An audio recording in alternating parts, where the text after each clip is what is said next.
What's up? It's the Gigabyte Grizzly Brohemon, and this is a messed up time we live in, so I need you all to do me a favor. Wear your mask.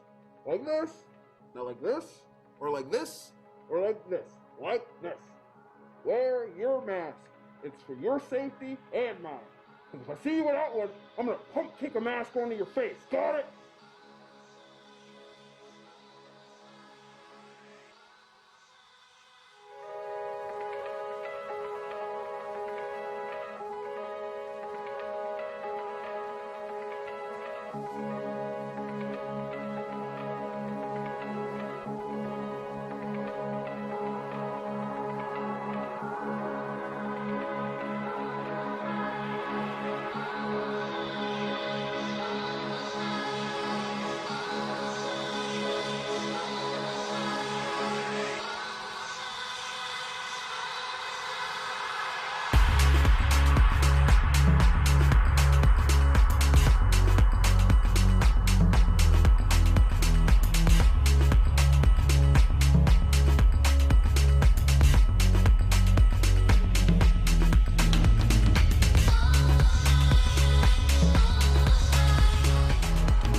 Announcement from Benjamin C. Steele talking to you about wearing a mask. Not this one, but this one. With everything going on right now with this pandemic, you need to wear a mask. My mask is for your safety. Your mask is for mine. I don't care what your uncles, brothers, best friends, mailman's roommate from college put on social media. Chances are they didn't think it through, and there's a very better than average chance that they're an idiot. So when you go outside, you put on your little mask over your face, put the little straps around your ears, and we're all going to be a lot safer. This is a team.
Mercer, one half of the tag team champions.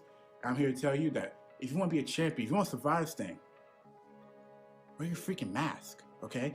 It comes in all different colors. You can get Eclipse Blue, JC White and Black, or even hell, Blue and Gold. But guys, please, also remember, please, it goes over the nose.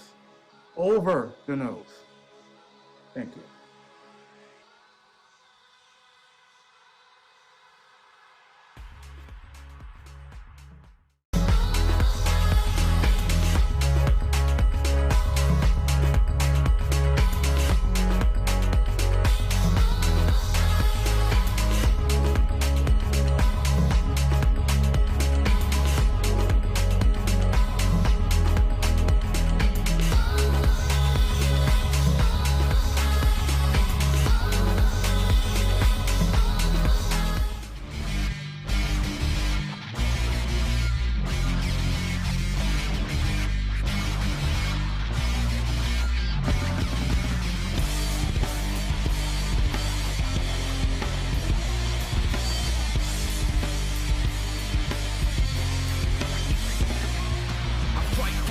for a foot or an inch, yeah, I fight for you all. Is the truth and I'm in, yeah, I fight for every breath that I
Parental discretion is advised.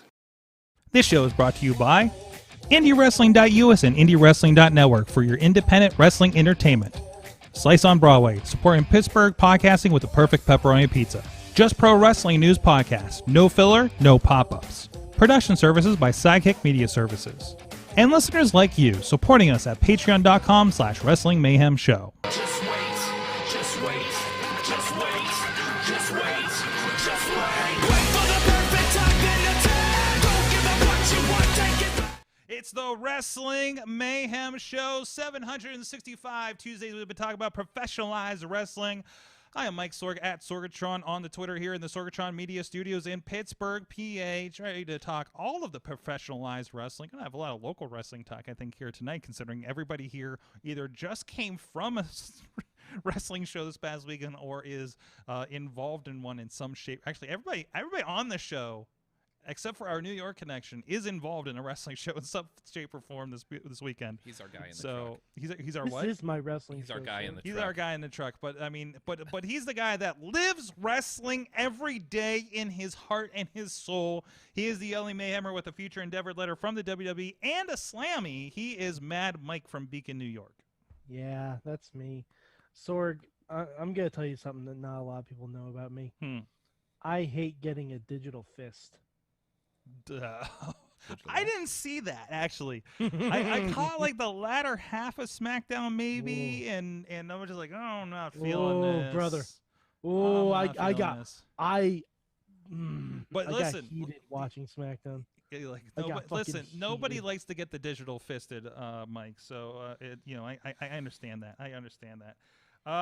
Also with us, where do I go next? I don't know. We have a whole cast here. People were just like, can I be on the show tonight? And I forgot to say no to anybody. First of all, in studio is cameraman Rob. Hello. We'll talk about it later, but he's fresh off. He did first-time camera work on Fight TV with AEW Chicago this past weekend. Holy crap. Fun stuff. Okay.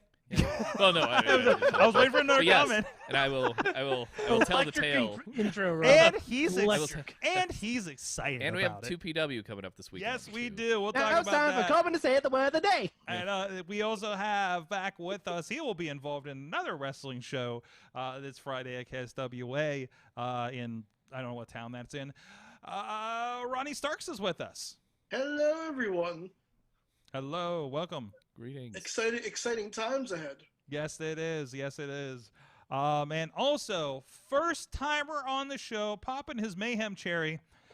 He is the ring announcer for Prospect Pro Wrestling, and of course has done commentary and interviews with friends Revenge Pro in Erie. But he will be joining us this Saturday for the 2PW show, and we'll talk about how that one time where he discovered a cow pasture in wrestling later in the show. Ted Hallowell is with us. I never asked how to say your last name because I've never heard it before. I don't think so.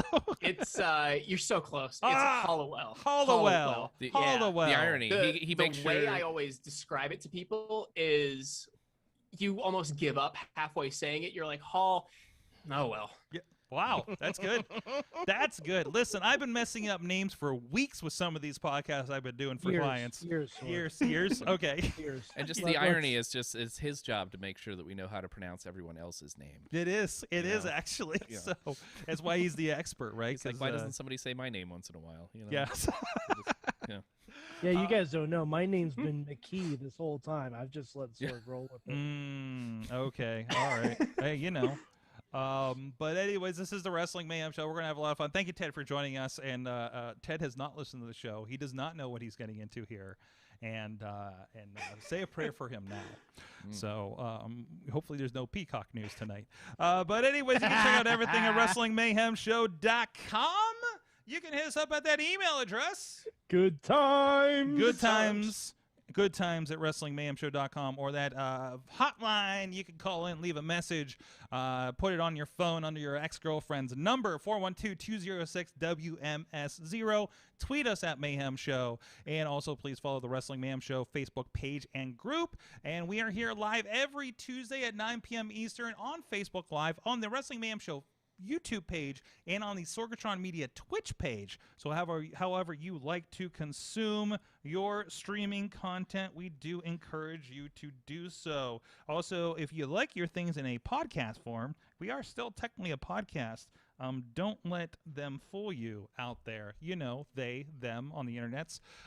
You can look up the Wrestling Mayhem Show on all your podcast providers, or the Wrestling Mayhem Show Super Feed, or if you'd like, the Sorgatron Media Master Feed that includes all of our Mayhem shows and all the rest of the podcasts we do, aside from just pro wrestling news, because that gets its own special feed since it's a daily show. So, and somebody just fell over there, apparently. Sorry, I dropped something. That was my bad.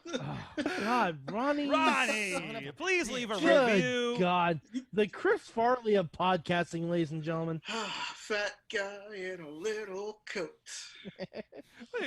I got a big question I just came up with Ronnie after seeing that shot. But anyways, we'll get to that later in the show. Thank you to our Patreon supporters at patreon.com/Wrestling Mayhem Show. You guys definitely help us pay the bills around here, which is a weird thing as a podcaster to be able to say. So, but really, it does help out so much. You don't even know. Patreon.com/Wrestling Mayhem Show. Thank you to our friends that are supporting the show at the fan of the show level. Bo Diggity! Woo! As well as Ed Burke and Team Hammer Fist. Everybody's. Oh, I forgot to bring the stickers in again. Oh no, they're in my bag. There's stickers. I see stickers right there. Oh. No, he got very special stickers. There's more Sorg was stickers. upset that he Did I didn't show get these sticker. off on the show yet?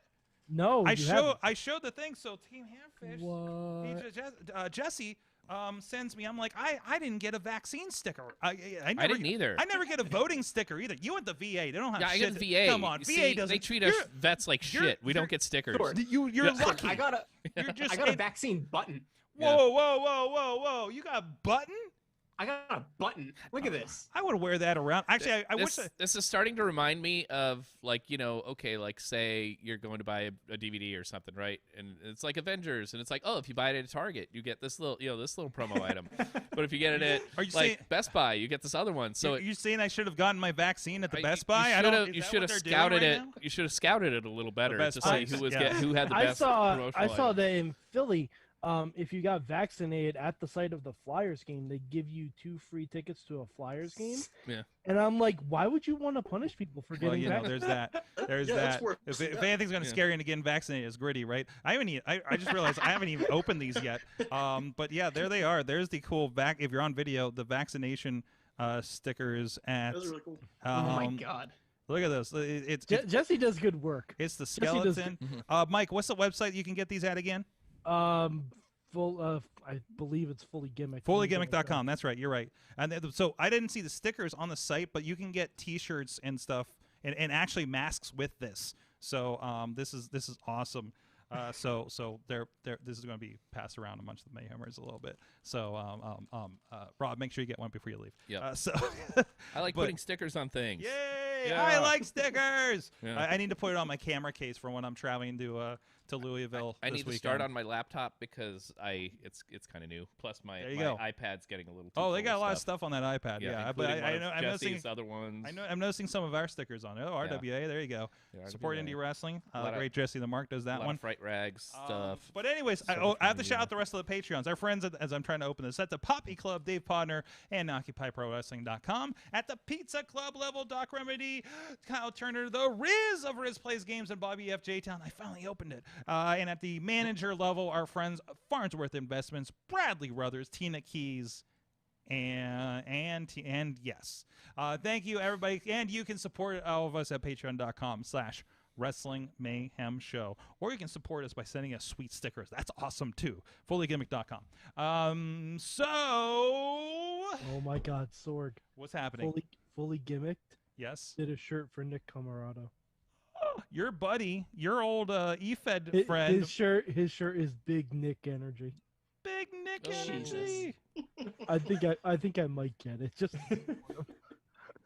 Oh, I would never no. wear it anywhere unless my name was Nick. Yeah, that is. Yeah. Has anybody ever gotten a wrestling shirt that, outside of taking it, going to a show where everybody gets the joke, would be the most awkward thing to wear at a Walmart, for instance? I wouldn't say well.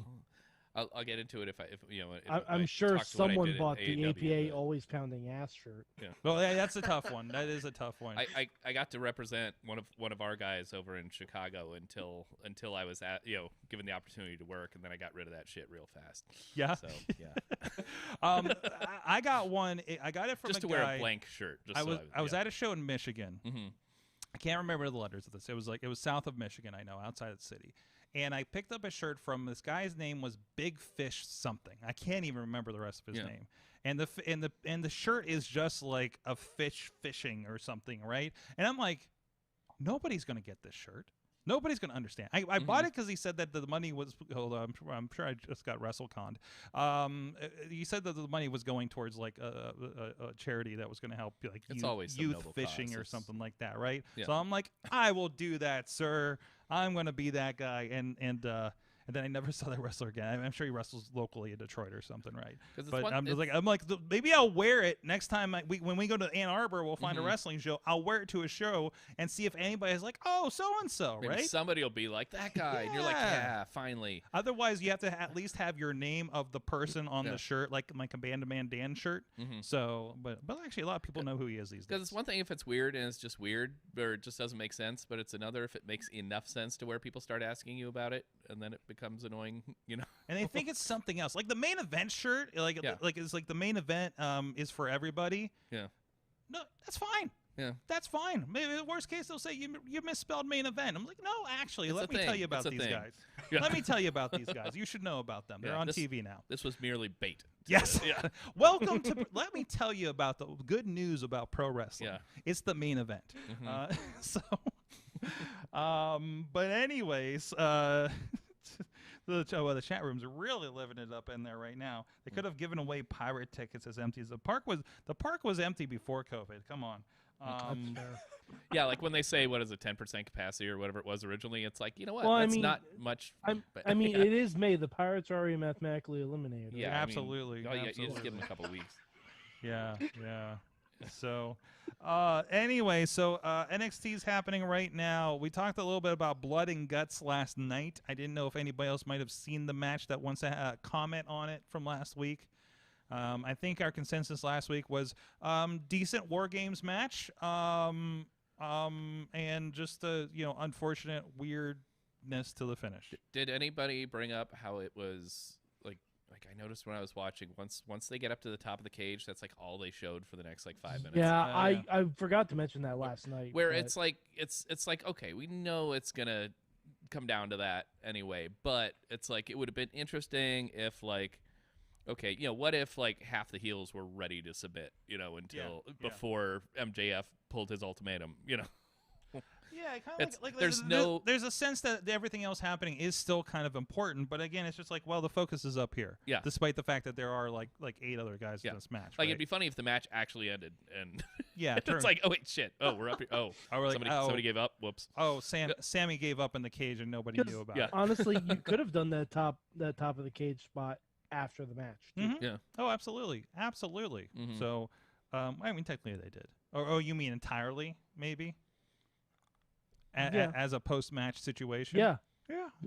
Because I mean, if you want it to be classic War Games, it shouldn't end like a Hell in a Cell match. Best of both worlds. Tina said this last night, and I apologize, I didn't read it last night on the show, but she liked the little touches and detail, like the white gear. I think she copy and pasted this from her comment last week. Yeah. Last night. So the white gear by the Pinnacle is the so-called saviors, Inner City, and the prison suits when they're from the back and wherever they're from on the back of them.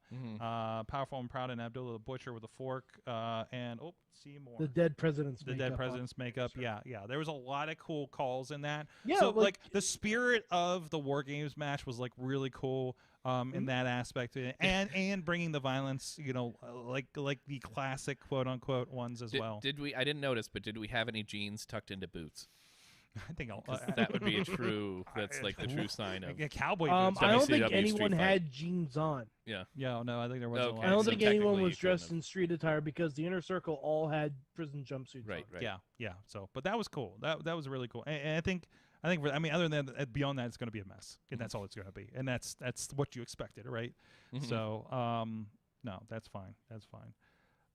So, geez, so much going on here.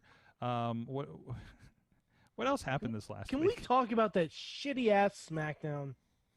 So you're mad about SmackDown. I saw the last, sort of the last half. Yeah, last half of it I think I watched. And so what is your beef with the SmackDown?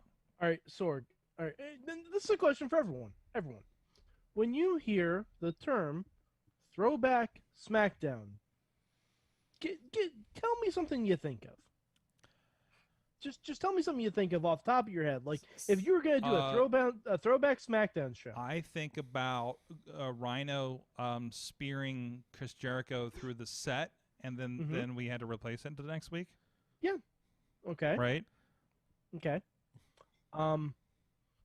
You know what you don't think of? Graphics from the 80s. So they didn't say where they were throwing back to. I'm sorry. If you're saying throwback SmackDown and you're showing the original logo for SmackDown, that's fucking false advertising. They didn't even have the old SmackDown theme song.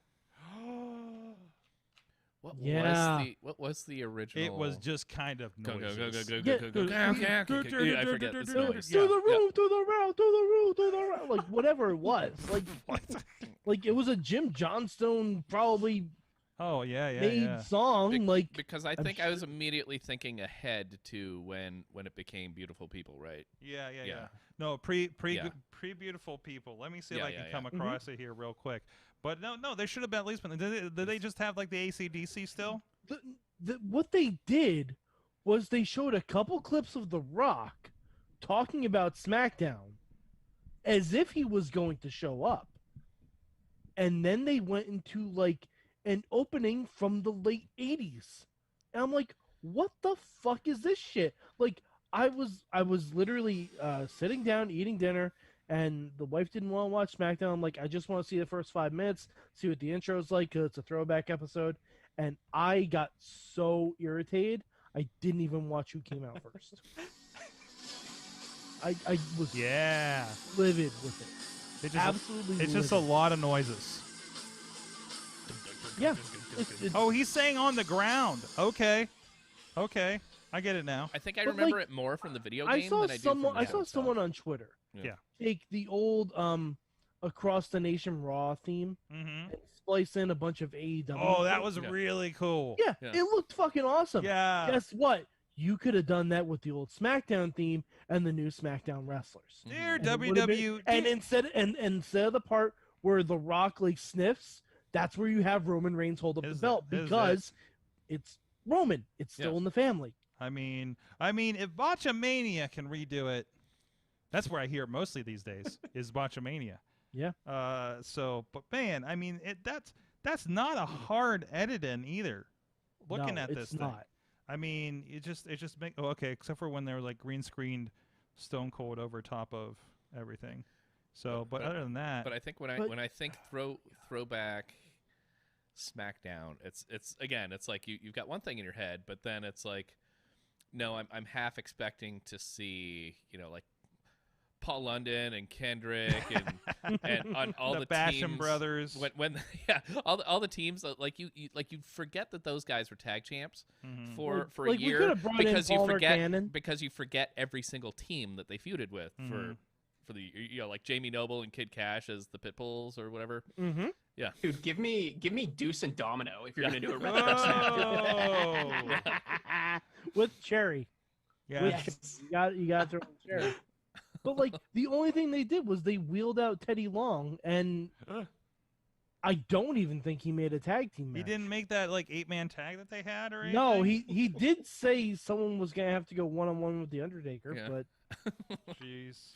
but oh no, he was telling Sammy he'd have to. Sammy's like, Undertaker retired, Teddy. Yeah. I love hate the fact that whoa, what the hell?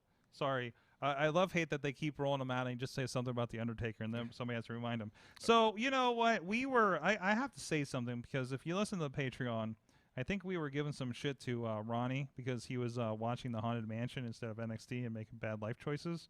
But then I was just giving Ronnie shit because he had his TV on too. There was that part too.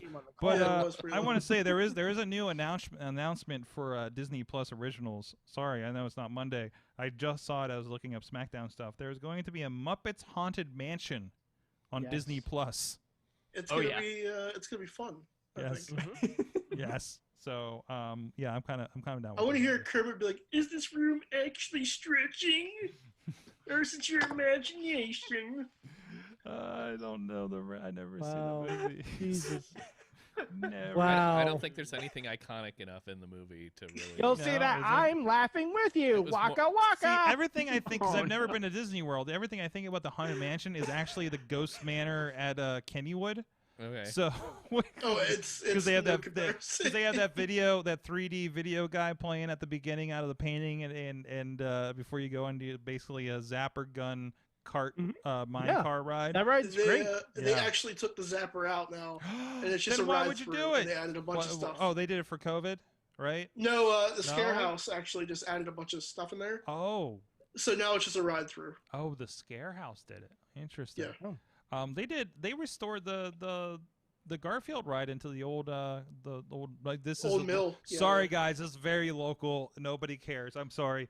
I don't even know what they have at Kennywood, but hey, Mad Mike, tell me about your local whatever roller coaster joint, or Ted, tell me about Waldemere.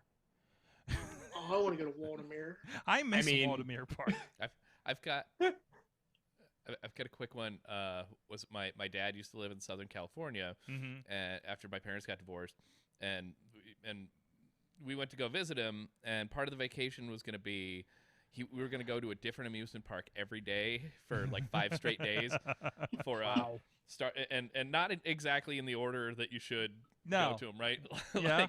like it was I think Magic Mountain, Six Flags, and then I think it was Universal Studios, some water park, Disneyland, and then Knott's Berry Farm, which he lived down the street from. Like you could hear it. You could hear it down the street. So you can literally throw a stone at. So yeah, and I think they had like the Peanuts characters. They had the license to. So it was like, you had Snoopy. So Snoopy. So basically, that theme park trip was the AEW theme park trips. It didn't close well. Basically, it's if you want your kid to never want to go to an amusement park ever again, that's exactly what was you it? do. So it was equivalent of like, here, smoke this entire pack of cigarettes in front of me. Yeah. Okay. Yeah. There's yeah. not so great when you do it all at once. You really. Oh, bothered. Yeah. You were the wrong kind of kid for me. Yeah. You and I were different children. Yeah, but at that point we'd already hit them all. And by the time, like I was like 15, so it's like what the hell is Disneyland when you're 15? Still, yeah. And then like Universal Studios was cool, but I almost died of heat stroke at this water park. It's like, Turns out, it's like Southern California in July. Come on, Yeah. That's Oh, fair. jeez. That's fair. Jeez. Yeah. No. It's bad enough in May. Yeah. When I've been out there. So. Sorg, we do have Peacock news. We do have Peacock news. What's going on over at the Cock, Mike? Sorg, have you not heard about the new show coming to the Cock? What's coming to the Cock? It's called WWE Evil. What? Yeah. Wait, what? So you're saying it's going to be Yeah. Evil Cock? It's the Cock is turning heel. That's what I'm telling you. All right. An entertaining, this is the official description. An entertaining psychological expose into the minds of the most diabolical antagonists in WWE history. Sorg, this is for everyone. Guess who is the executive producer and narrator? I think I just figured it out, but also I'm in the article. I'm finding that it's John Cena is involved in it. God damn it, Sorg. Sorry, but I was going. But really, also on par with that announcement is the multi-part Joe Montana documentary. I was going really dark with who I thought the first episode might be. I'd rather have a multi-part Joe Montana documentary. Montana from of Godfather 3. Yeah. Yes. I just want a whole episode about him being Fat Tony on The Simpsons. Yeah.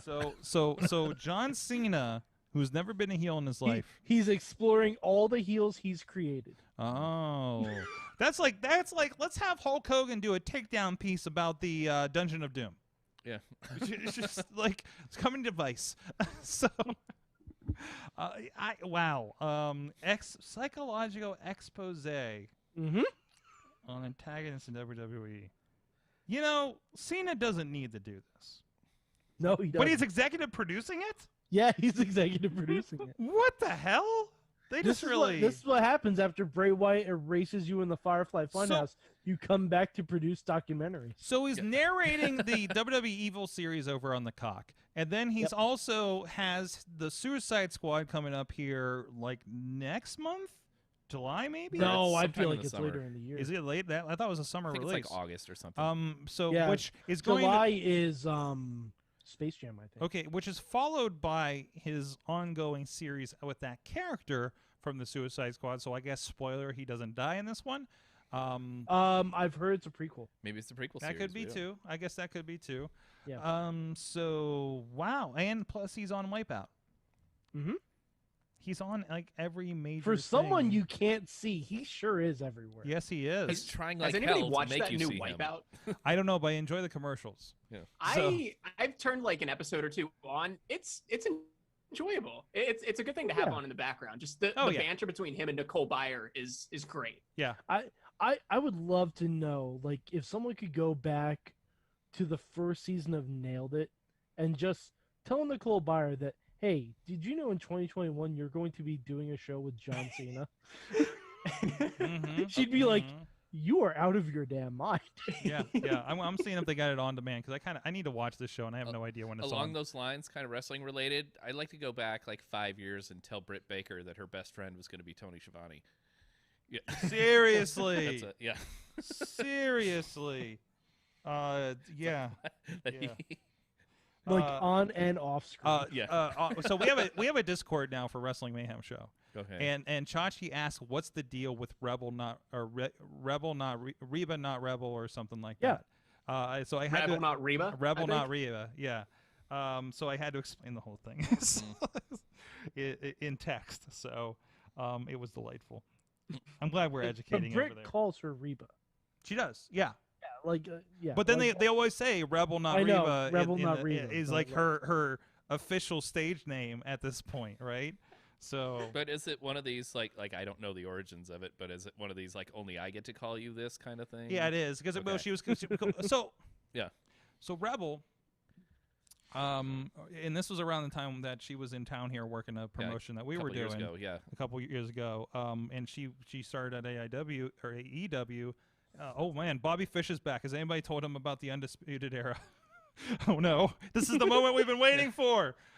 But no, they started with she was legit the hairdresser at AEW, I guess. And they just started when she was going heel and being shitty to Tony Schiavone. She would call her by the wrong name and everything. So, this is it. He's gonna find out. He's like, why aren't you wearing yellow, dude?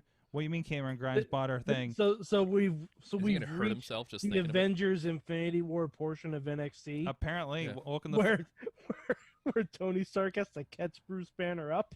Welcome, welcome to the phase 3 of the Undisputed Era.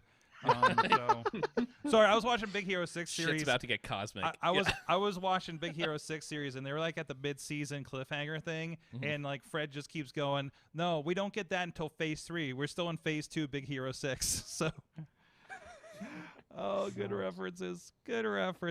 But anyways, But anyways, a lot happening there. Sorry. And I'm still trying to find out if I can find Wipeout on the TNT app, and it's upside down, so I'm trying to figure that out. I'm multitasking. App is horrible, by the way. The TNT app is horrible. Is it TNT so or is it bad. TBS? And is it have TNT and TBS? I think isn't it on TNT? Or is it a TBS I think it's show? TBS. Oh, I'm in the wrong app. I don't even have the TBS app. I watch Conan on YouTube. How does this thing work? How does this case work? What's happening? Technology. Oh, there's new. Sorg, just hit it with a hammer. Just hit it. Nothing bad. They're on the ground. Of that. Everything's fine. Everything's fine. I don't even care about the Celtics. What? Okay. Wrestling. Hey, you know what? You know where you can find Sorg, wrestling? I will give you $1 if you tell me what city the Celtics are in. That's Boston, dude. Come on, man. I'm just checking. It's almost like a trick question, like who's just checking. Listen, I used to pretend to like basketball back in the day. Okay. You almost said basketball. I know my basketballs. Well, the thing was, like, if you go back to, like, say, even the oldest video games, you know, like, if the basketball game had 4 teams on it, it was. I had double dribble for the NES. Yeah. I know what's going on. There were the Chicago Zephyrs. Yeah. Well, was that, and then I was gonna say double dribble didn't have the NBA teams. Nope. The RBI baseball didn't have the teams either. Even MLB baseball had. I mean, they had the teams, but the colors were all whack. You know, like the Milwaukee Brewers would be like pink and navy blue. It was always like which game has the teams and which one has the player's license, and it was always really not. It never lined up for years. And I remember there was I'd rented Michael Andretti racing, like Grand Prix racing. Michael Andretti wrestling. That'd be a different one. Wow, I'd play that. That totally sounds like something that like TNA would have done.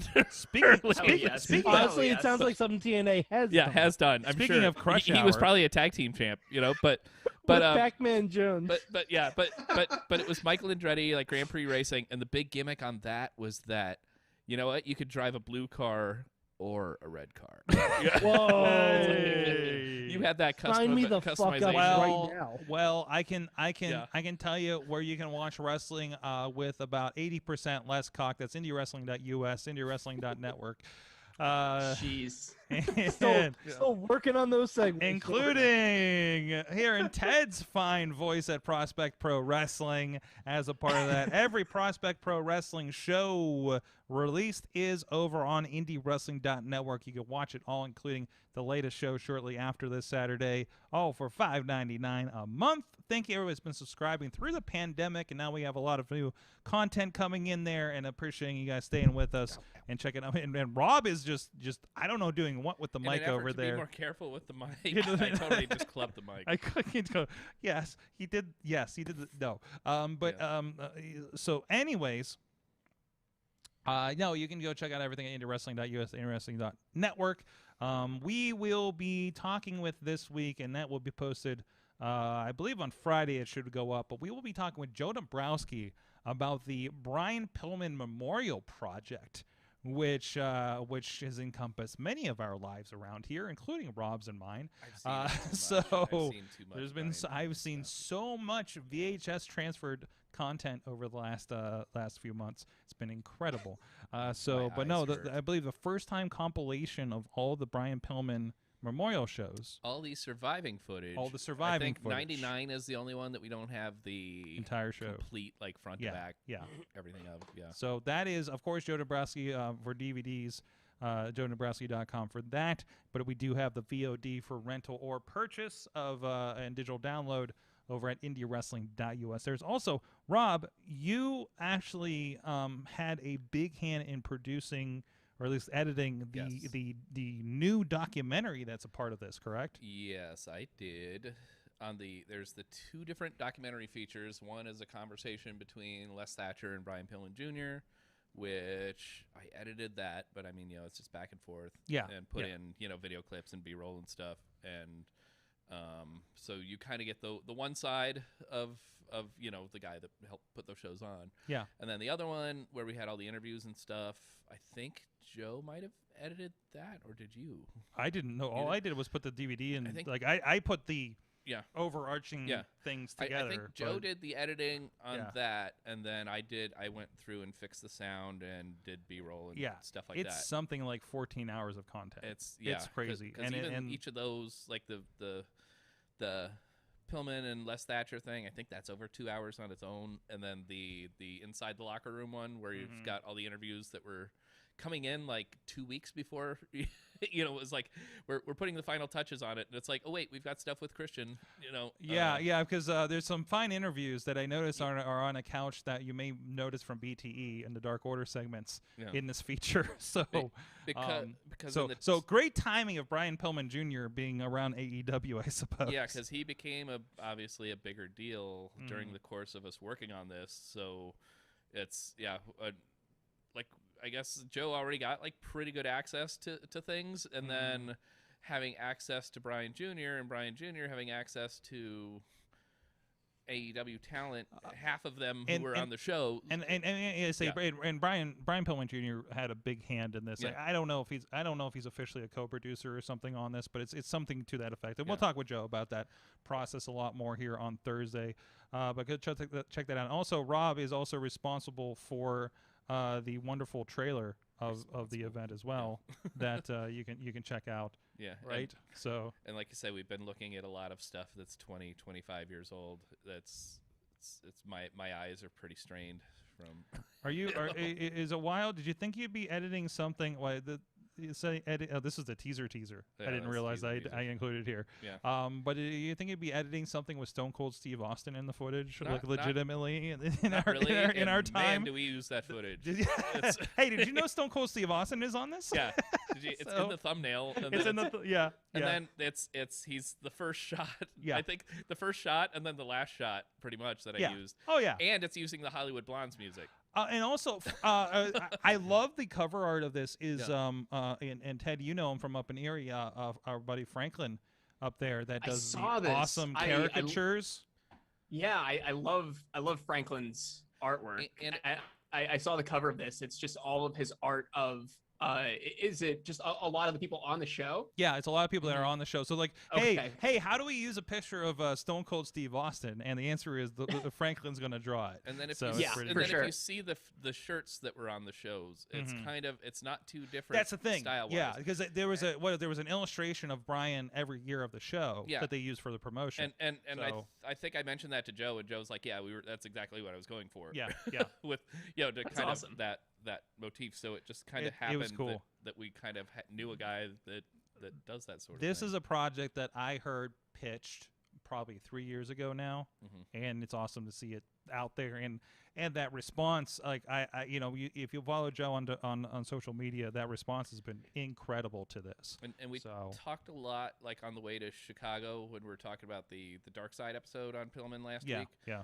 And it's kind of nice how they didn't even get into those shows on there. No, but then Joe about him. Well, I mean, Joe will be like, there's good reason why they don't really talk about him because of the money not necessarily ending up where should have. Oh, with the memorial. You know, yeah, so it's like he's like, what were they gonna say that? Yeah, That's another shitty thing that what's her name did. So, but it's classic indie wrestling, unfortunately. But it's not like, hey, they've already talked about half this stuff on the episode. It's all new for the most part, as far as the stories that are told and everything. Absolutely.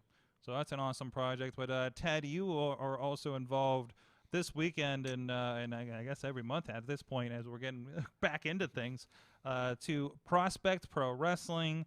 And we were having fun talking before the show about the one time that they did the Halloween show out in it was, I think it was a cow. It was officially a cow pasture. I know, because I met a cow when we were scouting it. Okay, he walked right up to me, and I was like, "Are you here for the show, sir?" And he walked away. So I don't know if you experienced that. You're gonna have to buy a ticket, sir. Yeah, you have to buy a ticket. So I don't know if you see Hardcore Halloween. It's on the network. There's, if you see the spot from 2PW Promotions where David Lawless gets hit by another car, you know, like things like that, or all the outdoor stuff. That's from this show. So I got to discover the place in daylight. You guys were leading into evening to do the show. And you were starting to tell me your experience trying to find this place. It is the most remote location, and I just did a Baja event in the desert, sir, and I was afraid going to this place in the mountains of PA. Okay, so. Well, I did have the luxury of finding it in the daytime, but leaving the place was well past midnight, and it's in the middle of a farm. It's in the middle of a field, literally, like you just said. There are cows there Monday through Friday. They move the cows to the neighbors for Saturday, right? You gotta get out of here. We got a wrestling show tomorrow. With it being in the middle of a field, there is literally no cell reception. I don't know why I thought there would be. So I didn't put my phone in airplane mode. I go to leave. My phone is completely dead while it was at 87% battery 3 hours earlier. Yeah. I have no idea where I'm at. I have to try and remember all of the backwoods lefts and rights and ups and downs of this road to try and get back to a main road. Ultimately, I don't know where I was going. I pulled off into some parking lot, probably next to someone's house. This is at 1, I think. And I just sit there for like 15 or 20 minutes because my phone is not charging. I have to wait for my charger to catch up to how much battery I'm using on Google Maps. Finally, it works. I get to about 5% battery, and I'm able to get back to, I think it was 422 State Route in PA, which leads me back to Erie. Reminder: half of our audience is in Pacific time zone right now in the chat room. So okay, but okay. Yeah, and the thing was leading me back to a state route to get me to an interstate, which leads me back to a city. I have a question real quick. When they told the cows to get off the property, did they tell them to move? Oh my God. Ronnie, I am utterly disgusted you made that joke.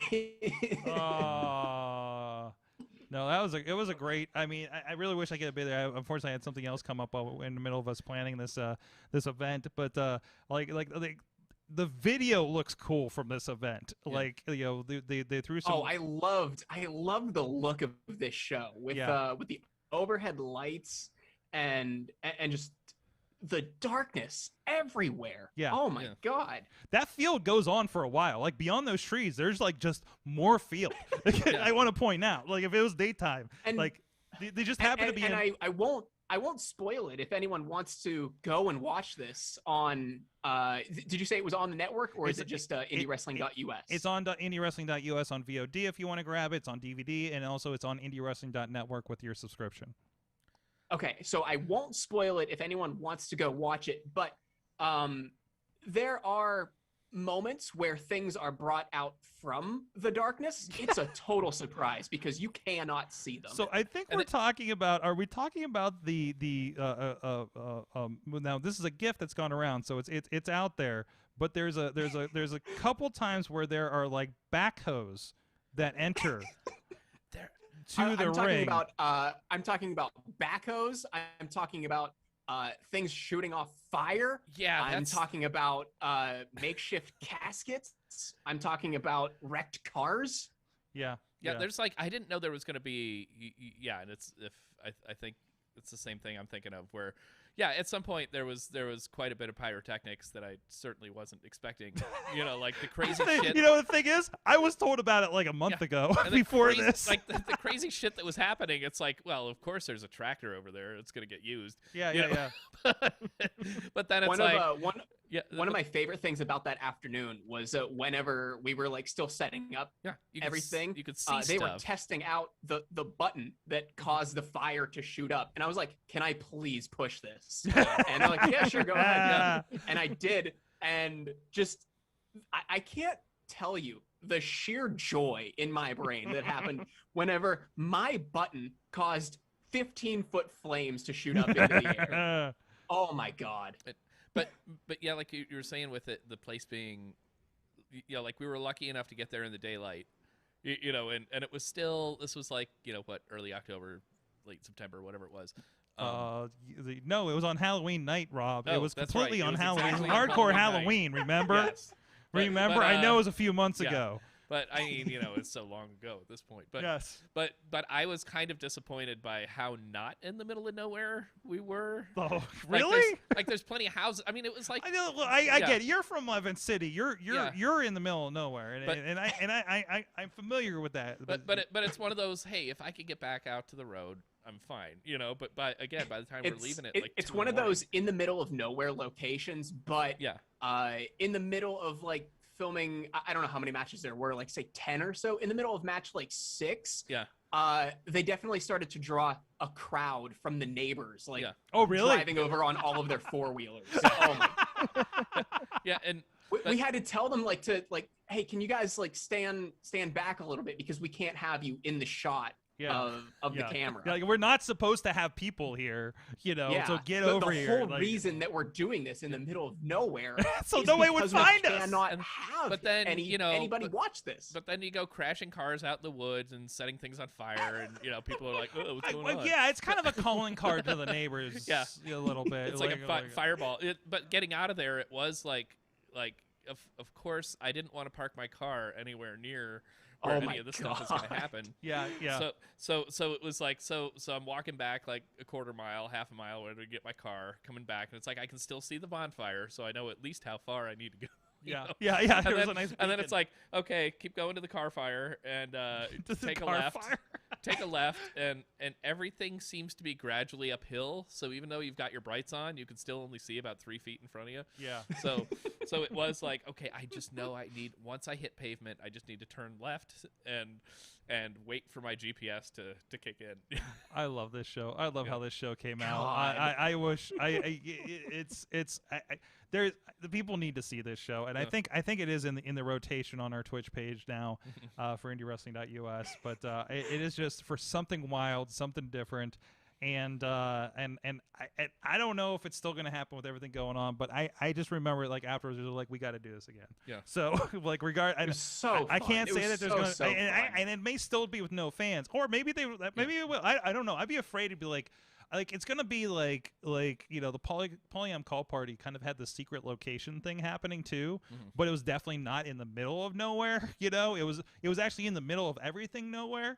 But it's like hiding in plain sight. So it kind of is. It kind of is. Like you can tell it's a Pittsburgh city neighborhood when you watch that video, right? But you know, so like, but this is like the complete opposite. And if they do have fans there next time, like, I mean, you got to have a little bit of margin of error for how many are going to be able to figure out where they need to go for this one. Yeah, that's incredible. But so Ted, you've been at this for a little bit between this and Erie, and of course, and I know you know, hey, first time in a year you got to do it in front of fans, right? Yeah. last 2PW show was first time since leap year of 2020 that we were in front of fans. I can't remember if the revenge show, the one revenge show in 2020 happened before or after 2PW. I think it was before. I think it was middle of February. Before, because I think we had a late March show that was supposed to happen that fell through, and they were like relatively every other month. You're right. Up there. Yeah, because it only had about another week to happen. Yeah, it did. We were a week out. Like we had Conquest show was literally the next day and got canceled, and then like the next weekend was going to be Revenge. So and I think maybe an RWA show we were covering too. Yeah, so. we did something that first week, didn't we? The first weekend I was in Florida. I was in Florida, and we had a Rise RWA double shot that I split you guys on. Yeah. So yeah. So, but anyways, but you're saying. So I mean, you got to do. Obviously, you've done this stuff in the field. We did the quarantine challenge back in June as well. So you got to do something at least. Although it was just yelling at a camera when we did the one thing, though. He did the pizza commercial. Yeah, but I mean, you did the pizza. Also, star of the pizza commercial. Yeah. I forgot about the pizza commercial. Oh my god. Yeah. But I mean, like doing this for 9 years, for a bunch of different companies. 2020 was so weird because I mean, I had taken breaks like maybe for like a month or two whenever I just was absolutely sick of what I was doing and who I was working for at different times. But 2020 was the least I've ever done, as I'm sure it is with millions, who am I talking about? Thousands of people. It was weird to not do anything, and I enjoyed it, actually. And we got a little bit of the pizza commercial going on over here, too. So we got you at the beginning there. So this is the one where Xander Gabriel fights a pizza. He fights two of them, to be fair. Two pizzas, To be fair, it's two. So there we go. I think Xander can take at least one pizza. Two was apparently too much for him. Spoiler alert. Son of a bitch. For this commercial. So there they are. The smoke effect. Oh my god. See, and then he had him on the rope. Well, on the ropes, but they pulled that twin magic bullshit. Yeah, you know how it goes. Yeah. So did that air anywhere, or was that just all social media? That was included in the Hardcore Halloween broadcast, actually. Okay. And, oh my god. And I don't know if I dropped it in anywhere else. I mean, it plays before the show. I think it plays on the big screen before the show. So for the live crowds. But I see it pop up on Facebook and stuff. Yeah, and they'll repost it every once in a while on their Facebook page too. Like that's one of the most favorite things I did. And even the Jamie Jameson one they did for the KNS Automotive commercial or whatever. Missy did it. The audio, unfortunately, the audio was so bad because it was windy out. But just like I cut it up.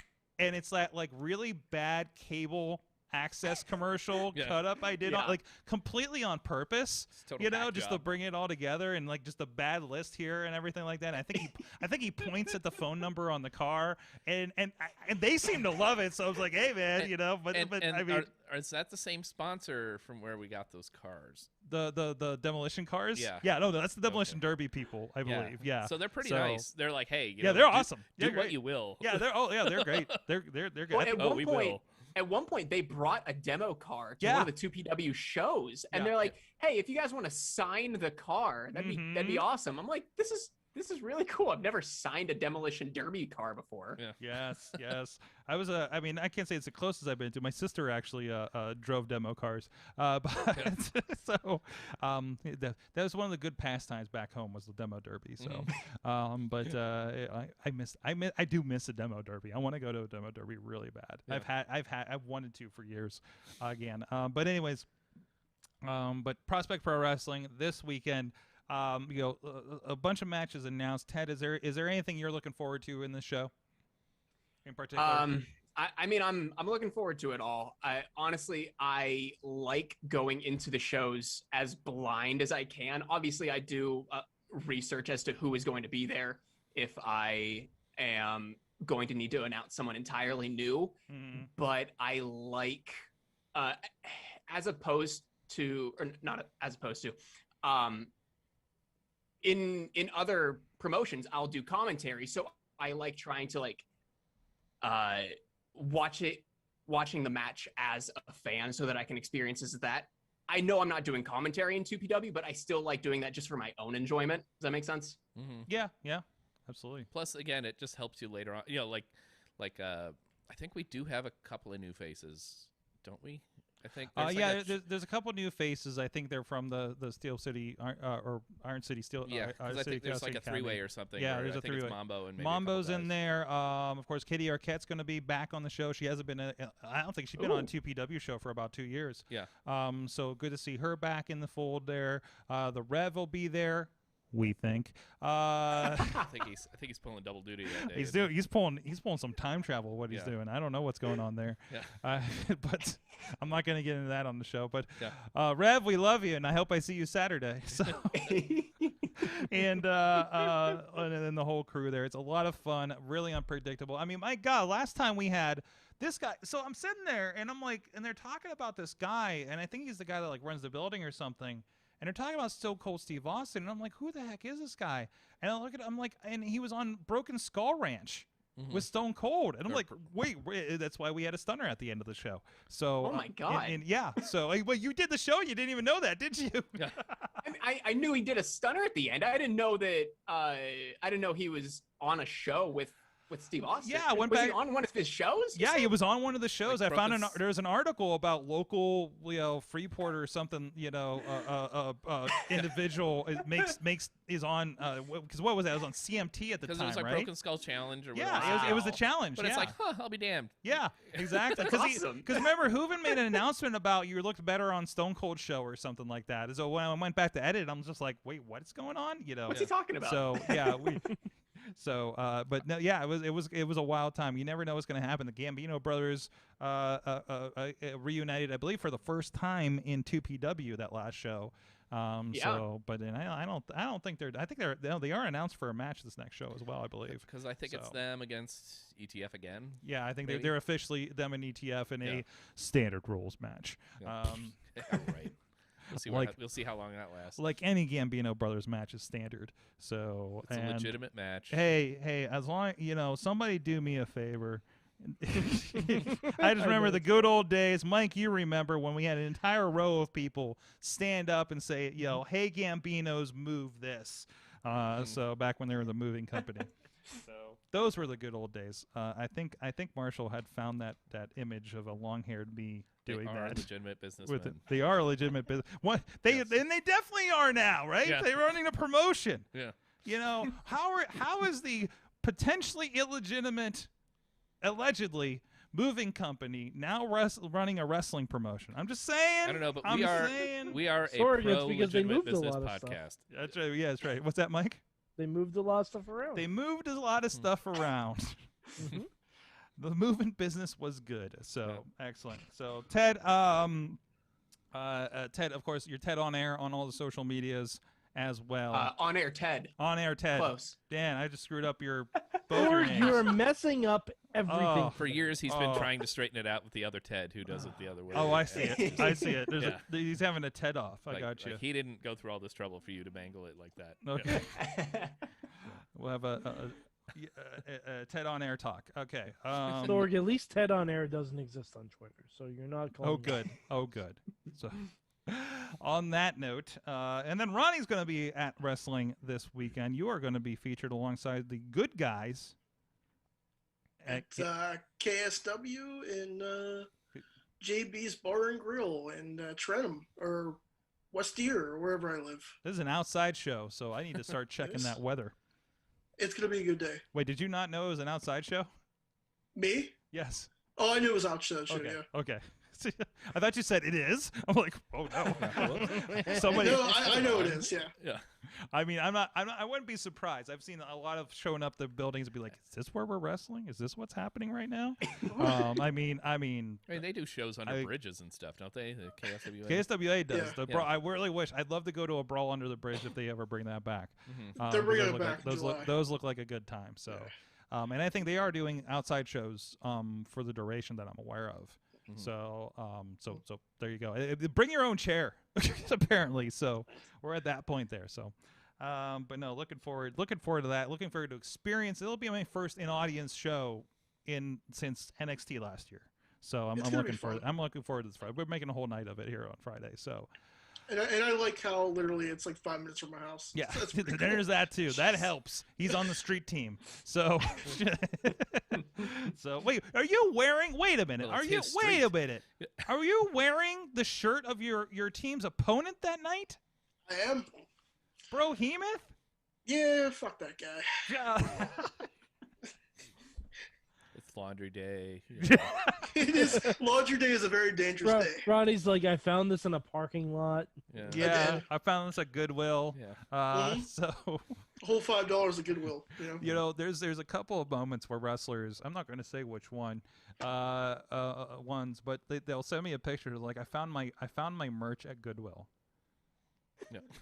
And I was like, you know what, man, that's not bad. You know, I mean, Hey, someone bought it full price. somebody bought it full price, and now somebody else gets to discover what a, let's say, a Brohemoth is. Yeah. You know, I mean, that's fine. You know, so but And who knows? Maybe they just don't fit in it anymore. yeah, I mean, somebody could have had a growth spurt, and they can't Brohemoth anymore, allegedly.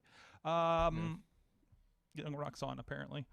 My sister's brother-in-law found a Starks Army T-shirt in Bethel Park at a Goodwill. A what shirt? I had T-shirts that said Starks Army on them, Okay. and he found it at a Goodwill and bought it, and sent it to my sister. And then she's just like, "Is this your brother's shirt?" She's like, "Yeah." She sent me a picture of it. This was like 4 years ago. Wow. Or because I remember, I think it was BC Steel had somebody had made a quilt of his old and it was old PWX shirts and stuff, right? Of sort of like Crusher Hansen and a couple like old DX shirts and stuff, and just made the shirts into like a big quilt. Like That's awesome. all the shit that's not gonna fit you anymore. It's like, well, I don't want to get rid of this Jerichoholic shirt from 1999, right? Actually, I think my wife did put it to Goodwill without me knowing it. Damn it.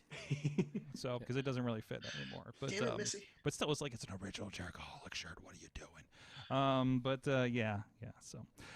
Well, on that note, one of the reasons those shirts don't pick anymore because we have our sponsor, Slice on Broadway, our good friends down there, New York City style. Yins are made.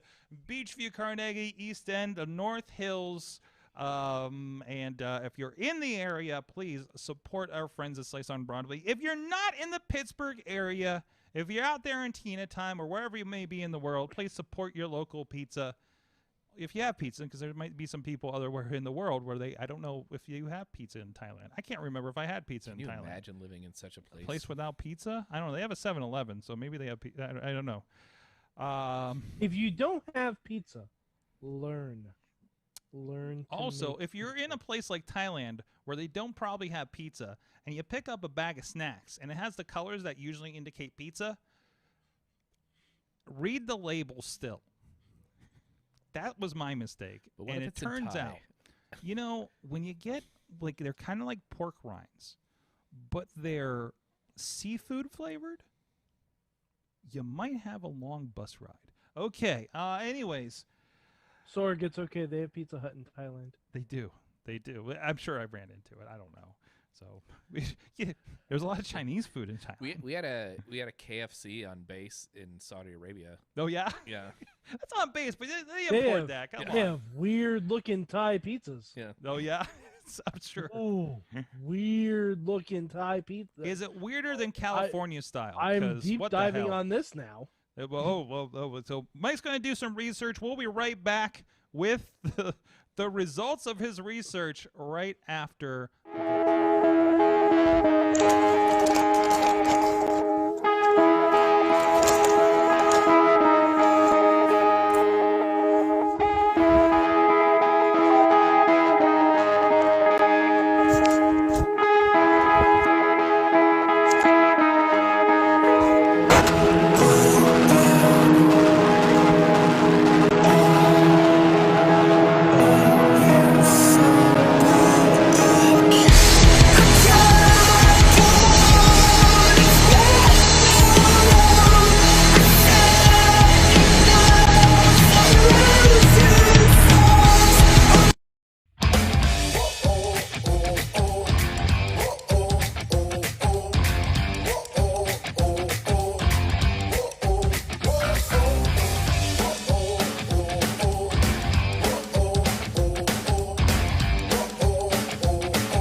What's up? It's the Gigabyte Grizzly Brohema, and this is a messed up time we live in, so I need you all to do me a favor. Wear your mask. Like this, not like this, or like this, or like this, like this.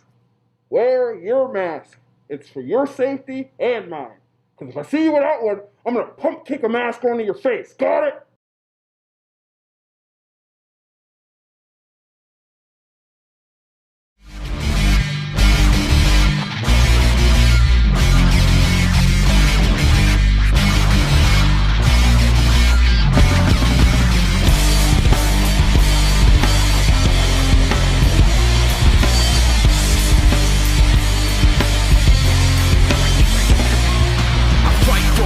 For a foot or an inch, yeah, I fight for you all. Is the truth and I'm in, yeah, I fight for referee. The world of pro wrestling, it's bigger than ever. So how can you possibly keep up with everything that's happening? Just pro wrestling news. Don't fear falling behind. Give us just 5 minutes every morning and we'll catch you up on the biggest news in the world of pro wrestling. No filler, no rumors, no spoilers, no pop-ups. Just pro wrestling news.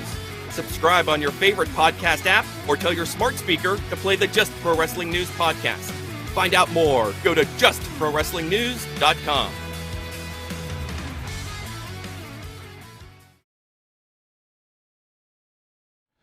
Wrestling Mayhem Show still rocking and rolling here with our crew. Cameraman Rob is on the couch. I am here.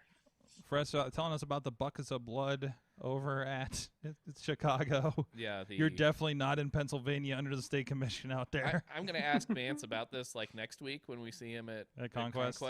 Yeah, you got like a bunkhouse stampede or something match. Good luck. Because it's funny, not that he does like goofy stuff, but it's definitely goofier over at Conquest. Okay. A lot more kind of feel good kind of stuff. Okay. Okay. And then he just murders people in Chicago. It's interesting to see him in full just murder mode. So that Take No Prisoners, that is on Fight. If you want to go check out the replay pay-per-view of that, we'll support our apparently Rob's new friends at AEW. Yeah. We're making a lot of Chicago friends. This is great. And I'm from around there. Yeah. Which might have helped. Well, not really helped, but it's one of those. You talk like us. But it's like my. Is this an Illinois accent that I'm detecting? Know if there is an Illinois accent. I don't know. But the show I went to a couple weeks ago when I first talked to the promoter and Joe was there and Katie and Badger, like that was 45 minutes from where I grew up mostly. Yeah. Yeah. So of course I threw that around. It's your homecoming, man. Yeah, I know. It's your homecoming. It's like going back to see old family friends. That doesn't get me back there. No. But to ultra-violent, professional wrestling. Fuck yeah. Fuck yeah. Speaking of ultra-violent, we're gonna get into our homework here in a moment, but also with us, Ted. Hello. Of the on-air variety. Yeah. I didn't want to screw up your last name again, so I just overemphasized I will Ted. I will give you one free pass to attempt to say it. Whether you screw it up or whether you get it right, it's totally fine. All right. What is it? What is my last name? What's my name? Hallowell. There you go. Hey! I just remember like the Spice Girl, like Jerry Hallowell. All right. Yeah, I used to think that we were related, even though her last name is spelled entirely different. Yeah, but it's like close enough, right? It was just like it's an offshoot of the family. It has to be. Yeah. Right. I mean, so Spice Boy Ted joining us here on the show. Oh no. I'm gonna get that going. New merch. There's new merch. I'm gonna get that one going in the 2PW chat. But Mad Mike 4883. I don't know why I'm giving you your Twitter. I don't know. I don't know, man. Not that Mad Mike. Pittsburgh, faithful old school wrestling fans. And who else is here? Ronnie's here too. Dude, hello. Buried in my Zoom call somewhere is Ronnie Starks. I'm here somewhere, I swear. Yes. But anyways, it is time for our homework for this week, and it is the Hell of War match. Weapons of Mass Destruction match. That's the other one I like. Between Marty the Moth and Killshot. I got to say, I did not get a good sit-down watch-through of this, but I have watched this more or less in the back room twice now, and I'm rewatching it again as we speak. But also, I did watch it, like, I don't know why I'm watching on YouTube, because I have this thing on my iTunes. But anyways, I bought all the seasons. But this is, I love how dirty and disgusting this ladder looks, first of all. And I love that there are literally, like, gun cases in the ring for this. Oh my God, yeah. Nobody pulls out a gun. Like, listen, Lucha Underground wasn't extreme enough to pull out a gun. You know who is? Prospect Pro Wrestling. Yeah. Buy tickets now. You were there for that, right? I was gonna say, we can't really do that with people around. No, we can't do that with people. It's not going to happen at a live show. No, it's not gonna happen. It will not happen at a live show. It's But like, you promise not to do this around people? Yeah. Flexor? Yeah. Yeah. That footage is out there somewhere, is all I'm going to say. But anyways, so watching this back, whether it be a first time or, well, I think it was definitely not the first time for, I think, all of us, right? Like Rob, you said that this was the match you saw of Lucha Underground. Only, of course, because with Lucha Underground, they took forever to be available on any sort of like streaming service or anything. I mean, they were pretty much done by the time that became a thing. Right. But I was like out of town at a friend's place where they had El Rey, like about 5 years ago, 4.5 years ago, whatever, where this match was like that was like the one episode of Lucha Underground I actually saw as it was airing. So it's probably the very first. And you're thing like, my God, what is this? Yeah, but I found, because all I do is travel and find violence. Yeah, because I'm Rob. Yeah. I have to outsource my basically. I have to go find violence when there's not enough around. Jeez. Yeah. But what were your thoughts of it returning to this match? It was kind of cool. Like, again, I wasn't really listening to it, so I didn't get. Yeah, I'm sure it was the culmination of some sort of. There are stolen dog tags involved in this match, and as a armed forces fellow, I figured you'd get that one. Yeah, I mean, I remember again, seeing that figured into the background somehow of the match, and then like you said, they had machine guns on the set. Yeah. But in typical, like, I have a sledgehammer. How about I just hit a guy with it? No, I'm going to turn it around and hit with the opposite, like the handle. It's the same thing with the gun. You could shoot him. No, we're going to hit him with the butt of the gun. Yeah. It was a blood feud, but I don't want him dead. And that's going to be I don't think they were necessarily loaded. But this is Boyle Heights. You don't know. Yeah, but that was like 2 minutes into the match too. Yeah. And then they have, like you said, they have all the ammo cases and things like that involved, which kind of, in this case, kind of took the place of, if you were going to drag the stairs into the ring and beat somebody with them, it was kind of they served a similar. I'm gonna watch it. They just did a suplex off the top rope onto the ammo cases. Yeah. Okay. And I'm sure it didn't feel good, but you also see there's not a lot of weight to them, so it's like they're obviously kind of they're props. Yeah, like they were just like they're like, okay, let's go down to the discount prop shop because we're right by Hollywood, and it would be awesome in typical. I mean, not that they were an indie fed or anything. It was well funded, and it was more of a TV show than a straight indie show. But it'd be great if somebody like the promoter. Just happened to go to like an army surplus store. Yeah, and it was like, wow, I found so much cool shit for free. I thought that was basically the gimmick. Yeah. Because that's what it seemed like to me. It just seemed like Dario Cueto told someone to go to the local Army Navy store and just buy the biggest stuff they have and be like, hey, they said I could have 20 of these for a good price. Okay. Great. How many of these matches can we have? Yeah, but then they still eventually get to the point where it's tables and ladders. And like you said, it was a decent looking big ladder. Yeah. It wasn't like an over stylized, it painted. It wasn't to match a camo the ring ladder. It just looked like a used ladder, right? It looks like the ladder I have over there, So it looked like just a dirty ladder you'd find in the back of someone's garage. Yeah.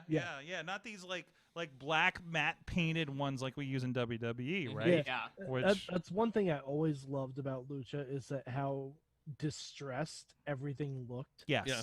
Like their mats, all the ladders and chairs and stuff that they would use, they would always look like extremely worn and beaten, almost like Dario was skimping on costs so much so that he could keep most of his profits. And to be fair, the building looked that way. right? Until you look and you saw like new boards because there was like a set over here on that long shot, like behind the typical hard cam. But like as you walked in, you're just like you see the gym to your right where they film the promos. You know, you walk by the casket from one of the Grave Consequences match, right? You know, like that's like they just didn't clean things up when they do the parts they had to build in. And it looks like it's, because it would be totally different, like you said, if you go in there and it looks like an old beaten up place, and it's like, oh, there's what looks like a brand new ladder, that, being pulled out of the closet or something. One of those things is not like the other, right? Yeah. So, but man, and seeing these guys featured, and Killshot is Swerve, right? Yeah, and he just has a brand new stable on NXT now. Yeah, I saw everybody coming out tonight, so that's cool. So if you like early Swerve, relatively, and then Marty the Moth is starting to be featured on Dark. Hopefully that means that he's going to start rolling into something in the next several months. But good to see him. Because I don't know what he's been doing. I want to see Marty versus Miro. Yes. That's what I want to see. That's like the next match. But you want like full on Marty the Moth, don't you? Right? Like, and I don't know. Maybe he'll have a version of the character in this that we're all going to dig. But no, that definitely I think that'd be really, really cool. So. But also, if he's there, maybe that means we're not going to get him in this Azteca Underground, which is the new temple in Philly. The old ECW arena we talked about last night. I don't know. Ancient Aztec bingo hall. Yes. Yeah. Was that Mike? I watched the episode of MLW. Yeah. It's okay. It's okay. I mean, it's. Listen, all respect to Matt for he is down with that show and he sees something in it that I am not seeing. I think he just likes to yell Contra. Before there was any hint. I didn't see any of that. I only watched this past week, and it was the season finale, and the world champion wasn't on it, which I think is odd, but okay. I don't know. Like the Leo Rush match was good at the end, but to be fair, I think looking at what they've done with the World Championship, I think that Leo Rush match was certainly higher profile than if they would have done something with that main belt. Okay. So I'm just saying that's kind of where they're at right now. Because what's he doing with them? Is he just on the show? Leo? Yeah. He was in that championship match. He lost it. Yes, he did. To I can't remember the other fellow's name. Mason Reed, I think the guy's name is. Yeah. Which I swear I've seen somewhere else before. It sounds familiar. Like maybe in Cleveland. It sounds like a guy I've seen in Cleveland. Yeah. Right. So. But this last it reminds me again to plug the show that I worked on. I've never got to shoot a Leo Rush match, and I got to shoot a Leo Rush match, and I never got to shoot a Laredo Kid match. So it's like to be able to shoot a Leo Rush versus Laredo Kid match was pretty dope. They got a lot of cool guys out there. Yeah. So Chicago's like another level of wrestling. Between Warrior and AAW, they just got some. And good where is shit. MLW again? Is that in you said Philly? MLW? They were filming, I believe, in Florida. Yeah. I feel like they used to be based out of New York, maybe Maryland. Yeah. It says it's Myron Reed, by the way. Myron Reed, thank you. Yeah. What did I say, Mason? Myron Reed. Yeah, because he's in AAW also. Is he? And he did some of Joe's shows, okay. like the Premier or yeah. Welterweight. Yeah, I figured he was up at Premier or Welterweight or something like that, right? So. He seemed familiar within the last couple of years. But he's wearing like kind of a D'Lo Brown chest thing right now. Yeah, it's fun. So yeah, I'm like, I think I was watching with we were doing a Twitter Spaces on the Mayhem Show account after AEW Blood Guts, and I was just it's on an MLW one. I'm like, what is this guy's chest thing about? He's like, yeah, this thing he's doing. So but man, the Hell of War match. If you like, I love the Hell of War. It's so good. It's like the pinnacle of like if you have blood in your wrestling match, like and make it fucking matter, and they really did. And you don't mind walking through the entire crowd, yeah, with a bloody fucking face. Like that was still questionable then. Like they were so much more innocent. Like times. listen, I've been in that. I've been in that like Juggalo crowd when like they have the oddball death match night. At 2 a.m, and nobody cares. You know, nobody cares. But this was I definitely got splashed with that gentleman's blood. And then later in the night, I found out that he's good friends with Sam Adonis, and I get to shake his hand. So, but this was the were you still talking about the Lucha one when we're going through the blood? What's that? Were you still Lucha Underground? Yeah, we're still in the Lucha Underground segment. This was the the mid 20-teens. It was such a more innocent time. But the good old days of September 16th, 2016, when this match was posted to YouTube. Man, such innocent times. Obama was still president. Our futures were ahead of us. Also, Matt Striker is having a ball on Oh, commentary. Matt Striker Oh is my just God. pinnacle. Okay, I want to talk about commentary Sure, for a second. sure, because please. Matt Striker just sprinkles in all of these pseudo-political references just whenever you like stop expecting them. Like Rumsfeld and Shaney all through it. Oh my God, yeah. Like I think it's up whenever they're with the mounted gun. They're like, oh my God, Marty the Moth grabbing the gun. I bet Who was it? Like Donald Rumsfeld? Yeah, I bet Donald Rumsfeld and Dick Cheney aren't happy about this. I'm like, what is going on?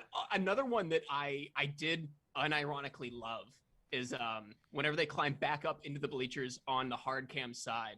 I think it's Marty the Moth grabs Killshot by the dick. And Stryker originally calls it. He's like, "Oh, he's got him by the nuts." Or no, Vampiro says the nuts, and trying to clean it up and maybe militarize it a little bit, but like he's doing all match long. Stryker says, "No, it's the grenades." And then Vamp just comes back. "No, he's got the nutsack, bro." Yeah. That was great. I loved that. Yeah, when Vampiro completely misses the intention of the comment. Oh no! I don't think he is gripping the man's genitals. I think he just didn't care. Yeah. Just the complete dismissal of Stryker's metaphor. It's like, no, it's the nutsack, bro. I have to say the finish is great. Oh, the finish was amazing. Where Strickland just like rides him down into the table, like, oh God. I know, Sorg, you said that we had all seen this. I had never seen this match before. I've seen very little Lucha Underground outside of like season 1. Despite, I have to show this off really quick. This is the coolest promo item I have ever received. It is a Lucha Underground Lucha mask. Oh my God, I will pay you for that. I got this for free from Sling TV. Love it. I have one piece of Lucha Underground merchandise, and it's a very unfortunate one. It was I was working one of the intergender shows, about 3 years ago, whatever, the Stan Styles ones, and Joey Ryan was there. And I bought his Lucha Underground shirt, which was the mask with the sunglasses. And it's problematic now. Yeah, yeah. Man, I have several pieces of Lucha merch. Yes, you do. What is that? It's a Lucha pin. Oh, I like that. That's cool. Yeah. Yeah. I also have a Lucha air freshener, and my coolest piece of merch ever, because our good buddy Krista Joseph sent us little care packages. I have a mug for the 100th episode of Lucha Underground. Yeah. What? Oh my God, that's awesome. It's great. I think it's Xander Gabriel's got he's got a Lucha Underground tattoo. Dude, that's when he was training. He was the first guy. He was the guy that I pulled aside. I'm like, dude, you got a fucking cool tattoo, man. That's awesome. So, but he was good, and he hooked us up when I went out there with Alex from Occupy Pro Wrestling when I was out for work, and we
say, because again, it's not like you're dealing with a typical wrestling crew or whatever. Right. So I don't know. Yeah, I don't know. Yeah. What did you say? What was I saying when I froze? I just said the match was fucking awesome. Oh, okay. So apparently, if you're with us live, we lost all internet for a moment. I'm about to have a conversation with Verizon because this isn't the first time this has happened. And Sons of bitches. my God, it And can't it happen. always happens during this show. Yeah. Well, no. Last night was a technical issue with the system itself, and I think I fixed that here tonight. But tonight, nets went out because it happened on all of the computers. Wow. So Now we're I gonna don't have. feel bad So I'm using gonna have a your great call unlimited with data Verizon tomorrow and ask why my internet keeps dropping off for minutes at a time. But in the meantime, we are live. We are still live. We're still going on here, and we are still recording everything. So that's why we set our backups. Do you have a whole conversation while you were gone? Is that what happened? I just mentioned to Ted that the rest of Lucha Underground is on Tubi. Yes, it is on Tubi, and if you want to, I believe it's still available on iTunes if you want to do that as well. But it's free on Tubi with commercials. So there's that. So I was about to pull up my homework, unless anybody else wanted to chime in again. So we, of course, are having, kind of the resurgence, yes, of the Young Bucks. And I'm glad I waited a week to do this match, because after tonight, I think this is really appropriate. So how about a crossover? We're talking, this was posted 2 years ago, but I'm going to check the date on this. An ROH throwback match on their YouTube, the Young Bucks versus reDRagon, with Shayna Baszler. That's random. What role did Shayna have in the match? I have no idea. I hope she No idea. on both Bucks at the same time. No idea what she was doing there. So, but this is at the 13th anniversary show. What did we just do? The 19th?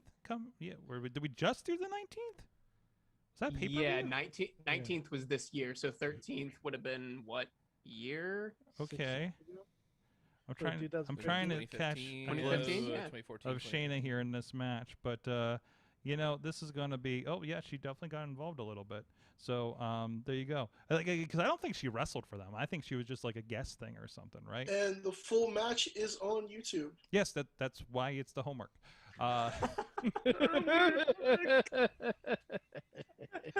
Whatever, I pulled it from. Jeez. That's the link will be in the thing. That's what we're doing. So, it's okay, Ronnie. It's okay. It's okay. We love you, Ronnie. It's okay. Been a week. I don't know what I'm doing anymore. We did lose the internet for part of the show, so. Ronnie, it's okay. It's okay. It's okay, buddy. It's okay. DP says so. Shayna takes out the Bucks and hangs with Bobby Fish and Cool Kyle. There you go. No, takes out the Bucks and Bobby Fish, then hangs out with Cool Kyle. There you go. That's the real answer right there. So that's our homework. So, guys, it's time to find out, what did you learn from wrestling this week? Who would like to go first? Anybody? Anybody? I learned that the best part of the throwback SmackDown was Caleb Braxton deciding to look like a best friend of a female protagonist in the 90s rom-com movie. Okay.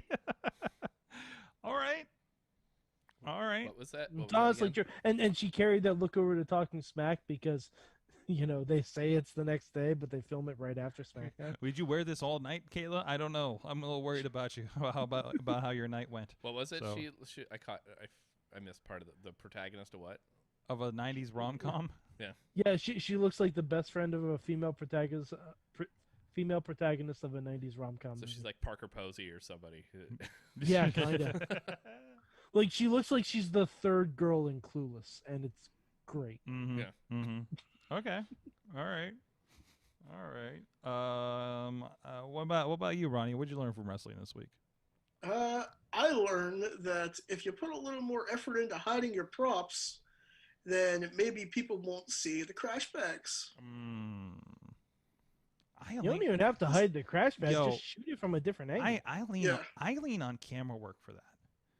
I the do. camera work was bad. If they would have kept with the far away view, like some people had, it would have looked a lot better. And again, I can't say much for doing production at that scale, but you know, and the decision to go into that. But if they kept going to the, I don't know about how that looks shots, you know. It's So, like, what is this, amateur hour? Yeah. So, but again, it's not a team that's been shooting video for the last 30 years, okay, for wrestling. So, you know, take that for what it is. I mean, they had the shot. Mm-hmm.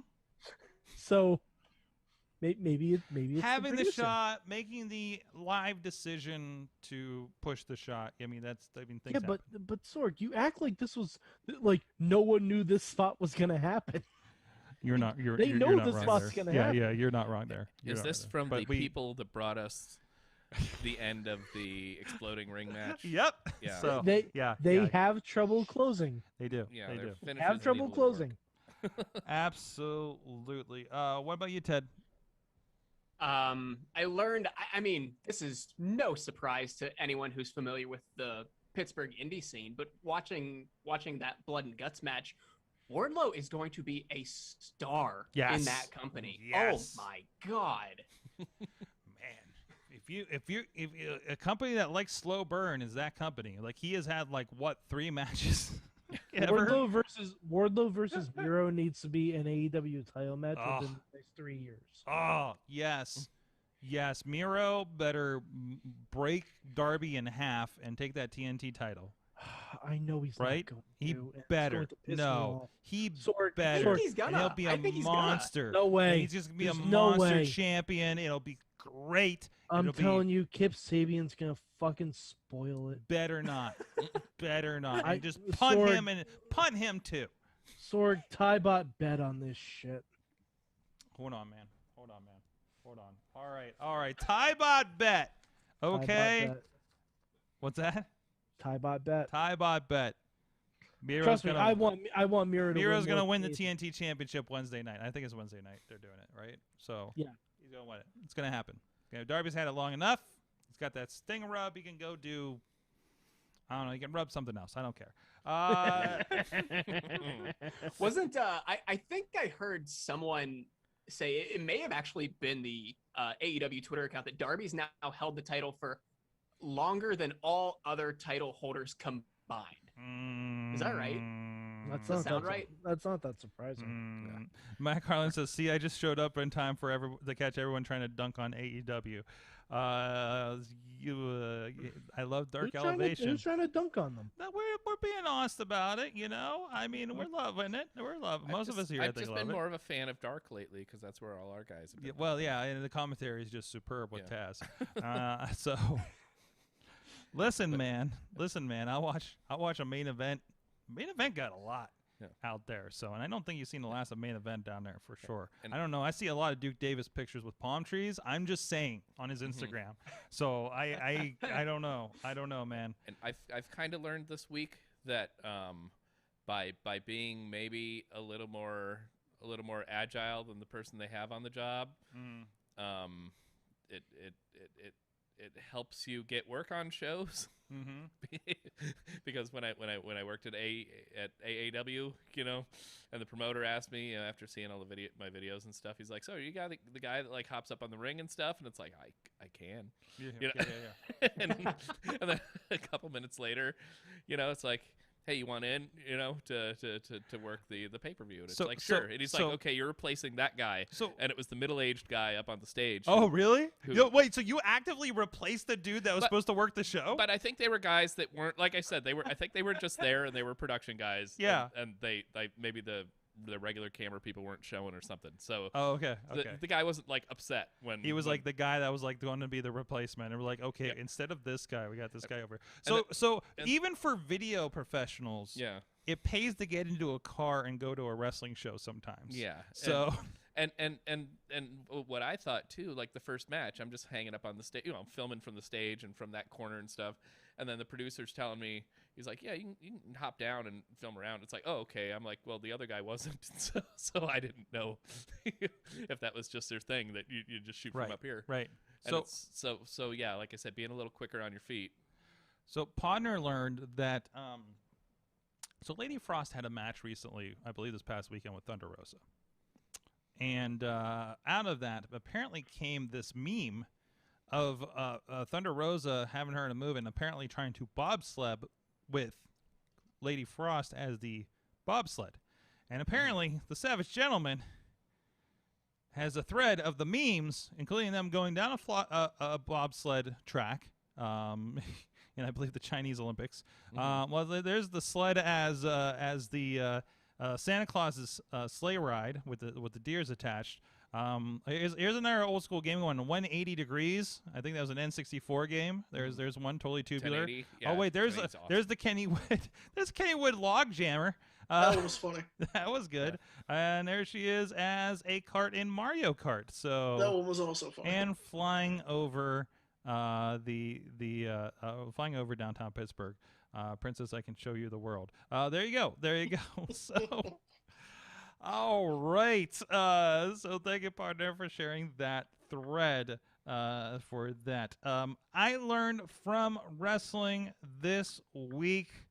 I learned that I need somebody to give me a list of WWE matches to give a shit about.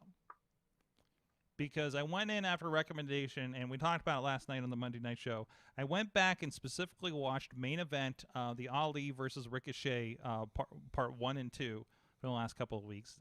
Latest episodes are available on Hulu, and I think they're about 3 weeks behind on Peacock. So keep an eye out for those if you're on there, if you're cocking out there. And then I went back and watched the Daniel Bryan versus Roman Reigns match from SmackDown a couple weeks ago because I just couldn't watch SmackDown. I just didn't have the stomach for it at the moment. But I knew that match was going to be good. So worthwhile, makes me care about wrestling or WWE and what they're doing. And I'm still just bafflingly shocked about how great NXT is because I caught up on the last 2 episodes of that. So let's rewatch because I have them here on the show in front of me while we do the show, but actually kind of paying attention a little bit more to it. So that's where I'm at with that. Ted Hallowell, you are on air. Ted on the Twitters. You will be with Prospect Pro Wrestling this Saturday. Yes, sir. Woo. Yeah.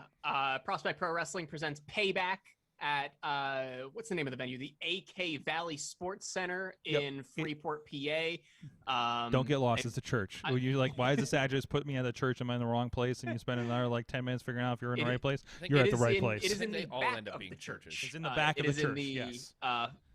What's the church I don't name know. for it? I have think no the idea. Fellowship Hall of the church, the activity center. It's like right off of the highway. So he's like, if you're looking for a sign that says AK Valley Sports Center, it exists. It is a 1 foot. Actually, it's printed on like an 8x10 piece of paper with an arrow that points into the door. It's a small yard sign in front of the door, back in the parking lot. It's basically saying, yes, you're in the right place. Yes.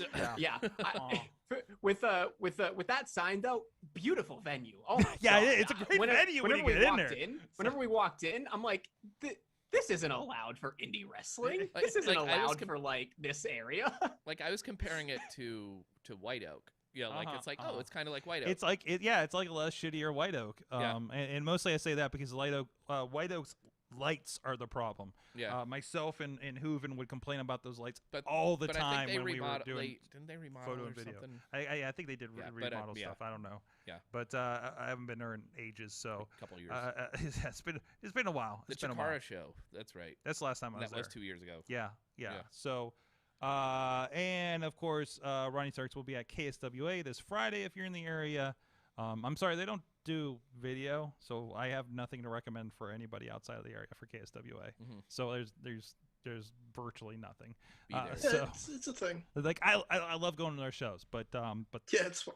That is definitely a local only staple. So. But we got a few out there. Ronnie will be out there. And Ronnie, are you retired after this? I don't know anymore.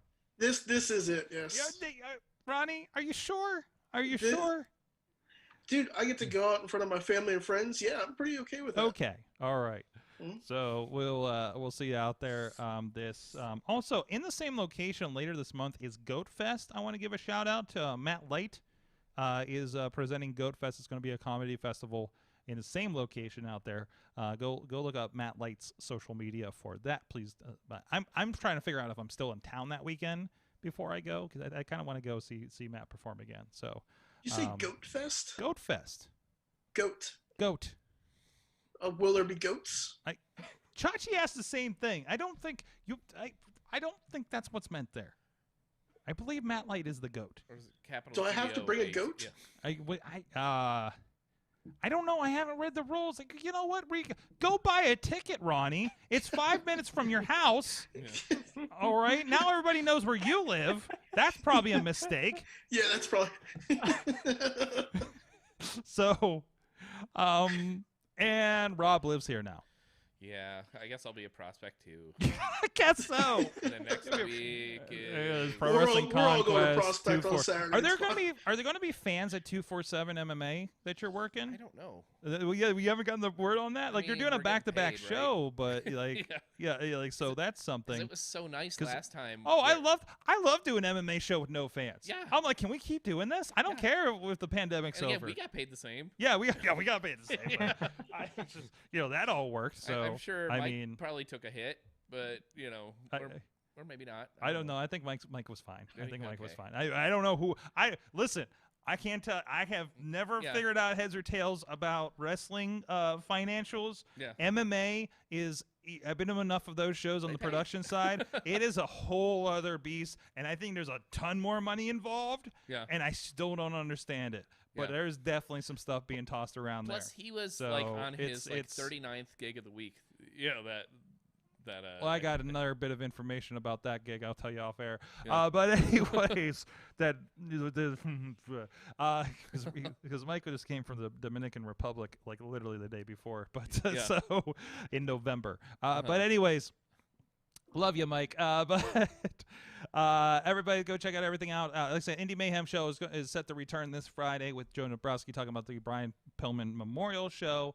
And the Prospect Pro Wrestling, if not here, able to join us in person, of course, it'll be on all outlets shortly after, probably early next week, along with that. So, and streaming should be coming in the near future to that promotion, I can say.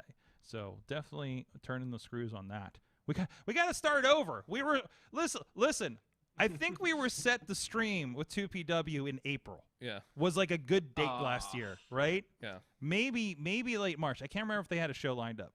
But we were we were on the line of the next show was probably going to at least have a test stream, okay? And then the pandemic hit. Yeah, so I don't remember if they had a date because we were hitting so close to begin with. Yeah, because that leap year one was. Yeah, I can't remember. 2 weeks It's before all. everything shut I deleted down. all those just so I wasn't so depressed for all of 2020. So it was on the horizon. So yeah, exactly. Yeah. So, anyways, they had one scheduled. Yeah, like we all had like dates. Yeah. But nothing was promoted yet. No, I think. absolutely Okay, not. that's what I'm Absolutely thinking. not. No, there was a show promoted. Really? There's a poster. Yeah, there's a poster out there. The show that never happened. Who was on the poster? Was there any announced matches? I just saw it recently but I think if you look back in the social media on like the Facebook, it should be there. They were I running randomly came across it, but that's for another time or off air here or something. But because they were running every month. Or they were running weeks or every so, month. They were running like monthly or bi-monthly, was depending on what regular. was going on with schedules. But I mean, also. Marshall was very, very busy across several promotions for what he was doing at the time. So, but anyways, well, thank you everybody. Check out Everything Wrestling Mayhem Show. We'll see you guys next time. See you Saturday at 2PW. Mayhem out. Just wait, just wait, just wait, just wait. Wait for the perfect time, then attack. Don't give up what you want, take it back. Wait for the perfect time, then attack. This show is a member of the Sorgatron Media Podcast Network. Find out more at sorgatronmedia.com.